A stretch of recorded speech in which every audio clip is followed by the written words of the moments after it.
Committee charge sheet, ಆ charge sheet ಅಲ್ಲೇ ಉಲ್ಲೇಖ ಮಾಡಿದ್ದಾರೆ. ಚಾರ್ಜ್ ಶೀಟ್ ಅಲ್ಲೇ ಉಲ್ಲೇಖ ಮಾಡಿದ್ದಾರೆ 187 ಕೋಟಿ ಅವ್ಯವಹಾರ ನಡೆದಿದೆ, ಭ್ರಷ್ಟಾಚಾರ ನಡೆದಿದೆ ವಾಲ್ಮೀಕಿ ನಿಗಮದಲ್ಲಿ. ಇದಕ್ಕೆ ಮುಖ್ಯ ರೂವಾರಿ ಅಂದಿನ ಸಚಿವರಾಗಿದ್ದಂತ ನಾಗೇಂದ್ರ ಅವರು ಅಂತ ಕೂಡ ಅವರು ಉಲ್ಲೇಖ ಮಾಡಿದ್ದಾರೆ. ಇನ್ನು ಕೆಲವು ಅಧಿಕಾರಿಗಳ ಹೆಸರೆಲ್ಲ ಕೂಡ ಉಲ್ಲೇಖ ಮಾಡಿದ್ದಾರೆ. ಆ ಅಧಿಕಾರಿ ಪಾಪ ಆತ್ಮಹತ್ಯೆ ಕೂಡ ಮಾಡ್ಕೊಂಡು ಸತ್ತೋದ. ಚಂದ್ರಶೇಖರನ್ ಅನ್ನೋರು ವಾಲ್ಮೀಕಿ ನಿಗಮದಲ್ಲಿ ಕೆಲಸ ಮಾಡುವಂತ ಒಬ್ಬ ಮ್ಯಾನೇಜರ್ ಆತ್ಮಹತ್ಯೆಗೆ ಕೂಡ ಶರಣ. ಇದನ್ನೆಲ್ಲ ನಾವು ನಮ್ಮ ಪಕ್ಷ ಇದನ್ನ ಬಹಳ ಗಟ್ಟಿಯಾಗಿ ತಗೊಂಡು ಭಾರತೀಯ ಜನತಾ ಪಕ್ಷ ಸದನದ ಒಳಗಡೆ ಸದನದ ಹೊರಗಡೆ ನಾವು ಹೋರಾಟ ಮಾಡಿದ್ಮೇಲೆ ಮಾನ್ಯ ಸಿದ್ದರಾಮಯ್ಯನವರು ಅಂದಿನ ಮುಖ್ಯಮಂತ್ರಿಗಳು ಅವರೇ ಸದನದಲ್ಲಿ ಒಪ್ಕೊಂಡ್ರು, ಹೌದು ವಾಲ್ಮೀಕಿ ನಿಗಮದಲ್ಲಿ ಭ್ರಷ್ಟಾಚಾರ ಆಗಿದೆ, ಹಣ ದುರುಪಯೋಗ ಆಗಿದೆ, ಆದ್ರೆ ನೀವೇಳೋ 197 ಕೋಟಿ ಅಲ್ಲ, ಒಂದ್ 89 ಕೋಟಿ ಆಗಿರ್ಬೋದು ಅಂತ ಹೇಳಿದ್ರು. ಅಂದ್ರೆ ಅವ್ರಿಗೆ 89 ಕೋಟಿ ವಾಲ್ಮೀಕಿ ಜನಾಂಗದಂದ್ರೆ ಬಿಟ್ಟಿ ಹಣ ಅಂತ. ಮತ್ತೆ ಸಿದ್ದರಾಮಯ್ಯನವ್ರ ಬಾಯಿಂದ ಬಂದಿದ್ದು, ನಾನ್ ಹೇಳ್ತಾ ಇಲ್ಲ ಈ ಮಾತು, ಎಲ್ಲ ಇಡೀ ರಾಜ್ಯದ ಜನತೆ ನೋಡಿದಿರ ಇಲ್ಲಪ್ಪ, ಎಲ್ಲ ಟಿವಿಗಳಲ್ಲಿ ನೀವು ನೋಡಿದಿರಿ. 187 ಕೋಟಿ ಪಾಪ ಮಾಡಿಲ್ಲ ನಮ್ಮನು, ಒಂದ್ 89 ಕೋಟಿ ಮಾಡೋನಷ್ಟೇ. ಇವತ್ತೆಲ್ಲ ಜೊತೆಲಿ ಕೂತ್ಕೊಳ್ತಾ ಇದ್ದೀರಿ. ಸತೀಶ್ ಜಾರಕಿಹೊಳಿ ಕೂಡ ಇದ್ದಾರೆ. ಹೇಳಿ ನೀವು ಉತ್ತರ ಕೊಡಿ. ಇವತ್ತು ಸಮುದಾಯಕ್ಕಾಗಿರುವಂತ ಅನ್ಯಾಯ ಇದು, ಬಡವರಿಗೆ ಆಗಿರ್ತಕ್ಕಂಥ ಅನ್ಯಾಯ. ಮತ್ತು ಏನ್ ನಾವು ಸುಮ್ನೆ ದೋಷಾರೋಪಣೆ ಮಾಡ್ತಾ ಇಲ್ಲ. ಎನ್ಫೋರ್ಸ್ಮೆಂಟ್ ಡೈರೆಕ್ಟರೇಟ್ ಅವ್ರ ಮನೆಗೆ ಹೋಗಿ ದಾಳಿ ಮಾಡಿದ್ದಾರೆ, ಅವ್ರ ಕಚೇರಿಗಳಿಗೆ ಹೋಗಿ ದಾಳಿ ಮಾಡಿದ್ದಾರೆ. ಈ ಬಾರುಗಳು ಎಲ್ಲ ನಾನು ಹೇಳದ್ನಲ್ಲ, ಇದೆಲ್ಲ ಕಡೆ ಹೋಗಿ ದಾಳಿ ಮಾಡಿ ಸಂಗ್ರಹ ಮಾಡಿರುವಂತ ಒಂದು ಮಾಹಿತಿ, ಇದನ್ನ ಅವರು ಇವತ್ತು ದೋಷಾರೋಪಣೆ ಮಾಡುವಂತ ಪಟ್ಟಿಯಲ್ಲೇನೆ ಇವತ್ತು ಸೇರಿಸಿದ್ದಾರೆ. ಇಷ್ಟು ಆದ್ಮೇಲೂ ಕೂಡ ನೀವು ಒಂದು ವಿತಂಡವಾದವನ್ನ ಮಂಡಿಸಿ ಇಂಥ ಒಬ್ಬ ವ್ಯಕ್ತಿಯನ್ನ ನೀವು ಮಾಡಿದ್ದೀರಿ ಅಂದ್ರೆ, ಈ ಹಣ ನಮ್ಮ ಗೌಡ್ರು ಹೇಳ್ದಂಗೆ ಕೇವಲ ರಾಜ್ಯದಲ್ಲಿ ಮಾತ್ರ ಇದು ಸಂಚಾರ ಆಗಿಲ್ಲ, ಬಹುಶಃ ಈ ಪಾಪದ ಹಣ, ವಾಲ್ಮೀಕಿ ಬಡ ಜನತೆಯ ಹಣ, ಇದು ಕಾಂಗ್ರೆಸ್ನ ಹೈಕಮಾಂಡ್ಗೆ ಮುಟ್ಟಿದೆ ಅಂತ ಕೂಡ ನಾನು ಈ ಸಂದರ್ಭದಲ್ಲಿ ಹೇಳಲಿಕ್ಕೆ ಬಯಸ್ತೇನೆ. ರಚನೆ ಇವತ್ತು ದೀನ ದಲಿತರಿಗೆ, ಪರಿಶಿಷ್ಟ ಜಾತಿ ಪಂಗಡದವರಿಗೆ, ಇವರ ಅಭಿವೃದ್ಧಿಗೆ ವಿಶೇಷವಾಗಿ ಒಂದು ಕಾನೂನನ್ನ ರಚನೆ ಆಗಿದೆ.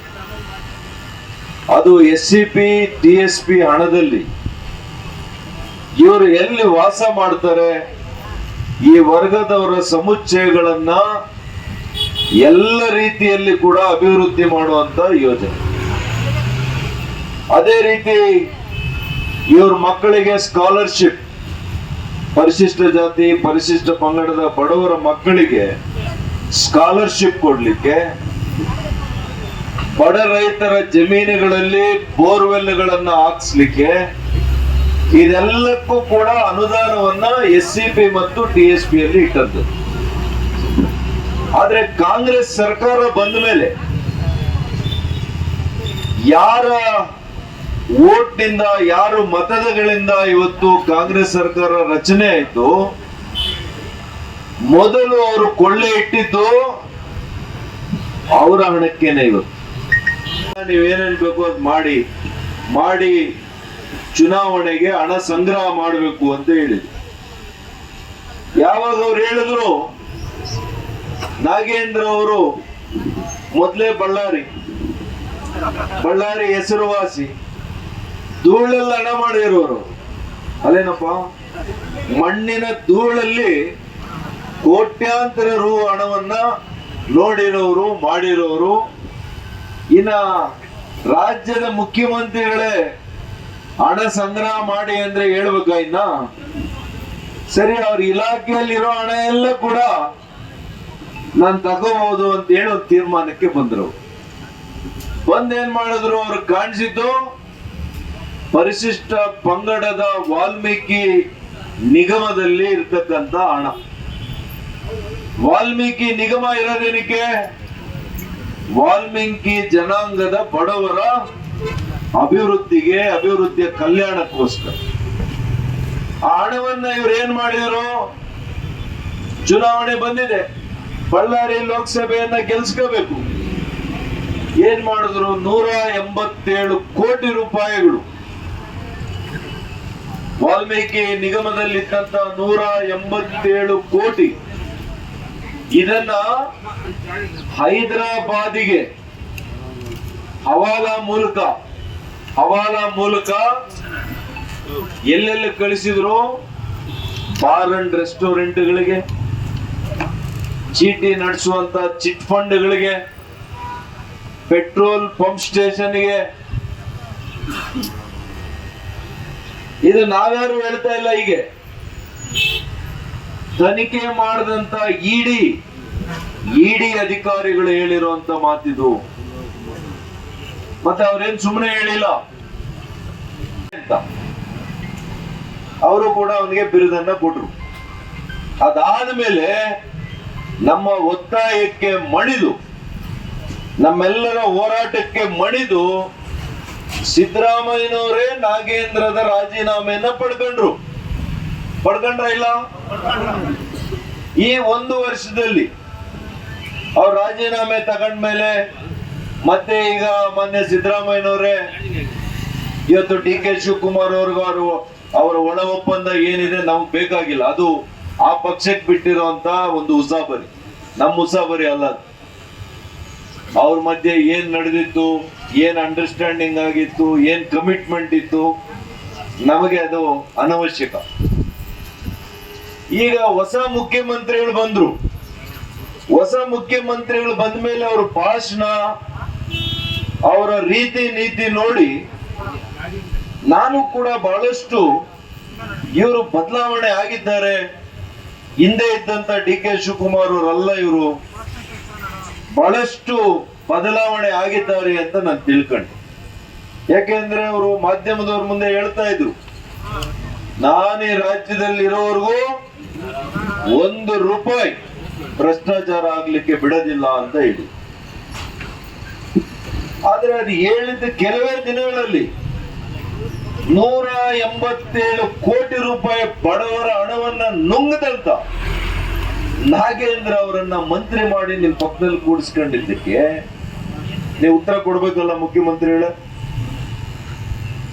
ಅಲ್ಲಿಗೆ ನೀವು 1 ರೂಪಾಯಿ ಭ್ರಷ್ಟಾಚಾರವನ್ನು ಒಪ್ಪೋದಿಲ್ಲ, 100 ಕೋಟಿ ರೂಪಾಯಿಗಳ ಭ್ರಷ್ಟಾಚಾರ ಮಾಡಿದ್ರೆ ಮಾತ್ರ ನಿಮಗೆ ಗೌರವ ಸಿಕ್ಕುತ್ತೆ. ಮತ್ತು ತುರ್ತಾಗಿ ಕರ್ನಾಟಕದಲ್ಲಿ ಈಗಾಗಲೇ ಸೆಷನ್ ವಿಧಾನಸೌಧದಲ್ಲಿ ನಡೀತಾ ಇದೆ. ರಾಜ್ಯದ ಅಧ್ಯಕ್ಷರು ಮತ್ತೆ ವಿರೋಧ ಪಕ್ಷದ ನಾಯಕರು, ವಿಧಾನ ಪರಿಷತ್ ವಿರೋಧ ಪರಿಷತ್ ನಾಯಕರು ಎಲ್ಲರೂ ಸೇರಿ ಒಂದು ತೀರ್ಮಾನವನ್ನು ತಗೊಂಡು ಈ ಕಾಂಗ್ರೆಸ್ನಲ್ಲಿ ನಡೆಯುತ್ತಾ ಇರ್ತಕ್ಕಂಥ ದುರಾಡಳಿತ ಮಾಡಿರ್ತಕ್ಕಂಥ ಸಚಿವರುಗಳ ಒಂದು ಭ್ರಷ್ಟಾಚಾರವನ್ನು ವಿರುದ್ಧ ಹೋರಾಡಬೇಕು ಅಂತ ಏನು ಸೂಚನೆ ಕೊಟ್ಟು ಇಡೀ ಜಿಲ್ಲೆಗಳಲ್ಲಿ ಈಗಾಗಲೇ ಪ್ರಾರಂಭ ಆಗಿದೆ. ಬೆಳಗ್ಗೆ 11 ಗಂಟೆಯಿಂದ ಆ ಒಂದು ಸಂದರ್ಭದಲ್ಲಿ ಚಿಕ್ಕಬಳ್ಳಾಪುರ ಜಿಲ್ಲೆಯಲ್ಲಿ ನಮ್ಮ ಭಾರತೀಯ ಜನತಾ ಪಕ್ಷದ ನಾಯಕರುಗಳ ಸಮ್ಮುಖದಲ್ಲಿ ಇವತ್ತು ಹೋರಾಟವನ್ನು ಹಮ್ಮಿಕೊಂಡಿದ್ದೇವೆ.